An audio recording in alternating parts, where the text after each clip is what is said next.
Every year at Congregation, UBC has the honor of bestowing honorary degrees upon individuals who, in the opinion of the university community, have fit the criteria of excellence and eminence in their chosen field. Peter Trudgill is one of those individuals, and I invite him to step forward to receive his honorary degree. Now, let me say that we do this at graduation ceremonies for a specific reason. Remember, our charge to you is to do everything that you can, to use your gifts, to serve others, and to make the world a better place. This recipient exemplifies that. I've seen him interact with faculty members, and I know that he's interacting with members of the department. He clearly knows the power of education, and he clearly understands the importance of mentoring and passing on and paying forward through knowledge and through mentorship. Ladies and gentlemen, please welcome Peter Trudgill to the stage.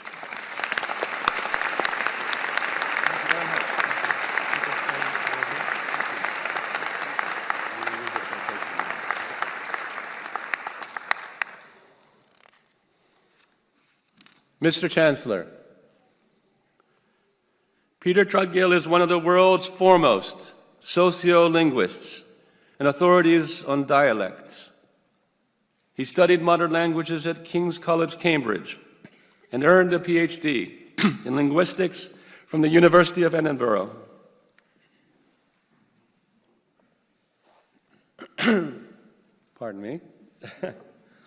He subsequently held teaching and research positions at universities worldwide, including the University of Reading, the University of Lausanne, Switzerland, and the University of Freiburg, from which he retired in 2005, and where he is now Professor Emeritus of English Linguistics. He is also an honorary professor of sociolinguistics at the University of East Anglia. Among his peers, he is famously renowned as one of the first to apply and refine William Labov's sociolinguistic methodologies in the United Kingdom, and to provide a framework for studying dialect contact phenomena. He is known in the field today for his theory on the development of post-colonial varieties of English.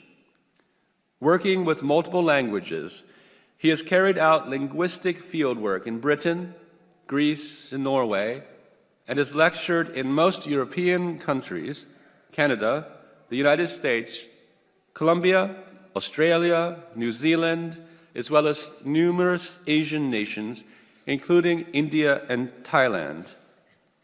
He has received honorary doctorates from, this is a very long list, Uppsala University, Sweden, the University of East Anglia, the La Trobe University, Australia, and he is a fellow of the Royal Norwegian Society of Science and Letters, a fellow of the Royal Gustavus Adolphus Academy for Swedish Folk Culture, a fellow of the Academia Europea, and a fellow of the British Academy.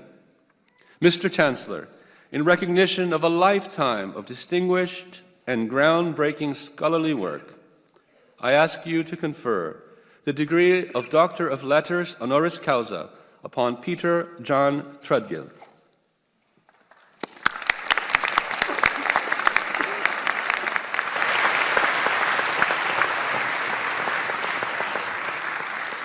By authority of the Senate of this university, I confer upon you, Peter John Trudgill, the title and degree Doctor of Letters honoris causa. Congratulations.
Class of 2018, it gives me great pleasure to now ask Dr. Trudgill, a graduate of the University of British Columbia today, to say a few words to you, a member of your class.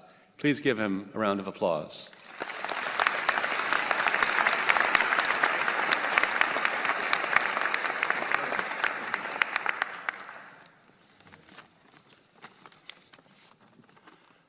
Chancellor Gordon, President, distinguished colleagues, friends, family, ladies and gentlemen, thank you very much. First of all, of course, I would like to say many, many congratulations to you who are graduating today, to you and to your families. Very well done, and I wish you all the very best for the future. As you've heard, my academic life has been devoted to the study of language and languages. So it won't surprise you to hear me say that, in my view, nothing is more important to human beings than language. It's one of the things which defines us as a species. And my theme today is that all languages and dialects, as complex creations of human societies and the human mind, they are all, without exception, worthy of respect and preservation.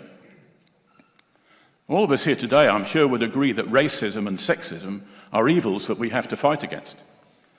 But I would be very pleased if you would also agree with me that linguicism is, in its way, every bit as pernicious. By linguicism, I mean prejudice towards and discrimination against people on the grounds of their accents, their dialects, or their languages. I suppose it's somewhat equivalent to the new French term glottophobie. And the sad fact is that these days, linguicism is much more publicly and much more shamelessly displayed than racism and sexism ever are. People who would never dream of uttering a racist remark still think nothing of criticizing other people for, quote, speaking badly or for having an ugly accent. In the English-speaking world, people may be regarded as inferior because they say, "I don't want none," rather than "I don't want any," even though the idea that some varieties of English are, in some mysterious and never specified way, better or more correct than others, has absolutely no foundation in linguistic fact. The denigration of whole groups of our fellow human beings because of their grammatical structures or pronunciation are different from ours can have no more justification than the denigration of people because the color of their skin is different from ours. So it's important that people working in linguistic science, as I do, should attempt to encourage everybody to think about language in a rational and unbigoted way. We should cherish the English that people use in their everyday lives. It's part of our individual identities. We should support the non-standard dialects which most people speak, including, if you like, the use of forms such as "I don't want none," as these represent well-structured, rule-governed, mature linguistic systems. We should not give in to the tyranny of the view that the standard dialect is the only correct and grammatical version of our language. It is not. Standard languages acquire their prestige through the power base of their original speakers, not through any innate linguistic worth. And of course, I think we should also oppose the unreason of pedants who attempt to impose so-called rules on us, which they have invented for no good reason, without justification. I think you know the sort of thing. You should not begin a sentence with a conjunction. Why not? Or you should not end a sentence with a preposition.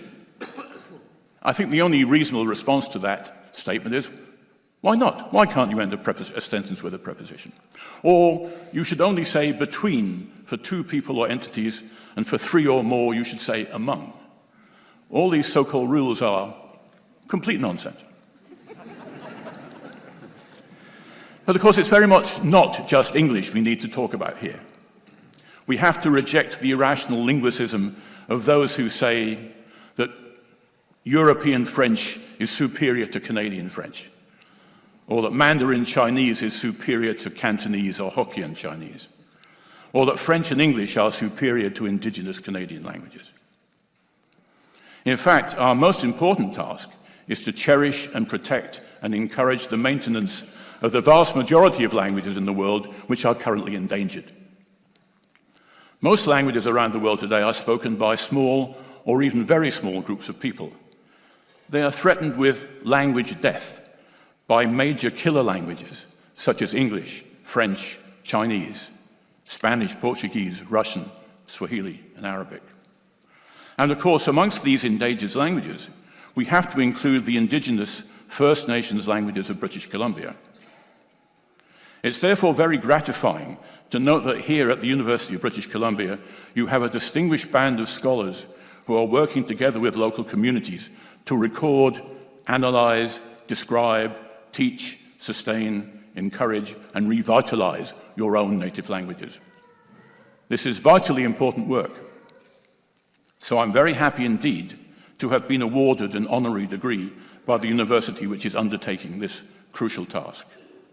So, be very proud of your degrees which you are to receive today, but also try, if you can, to be proud of your language or languages, your dialect, your accent, whatever it is.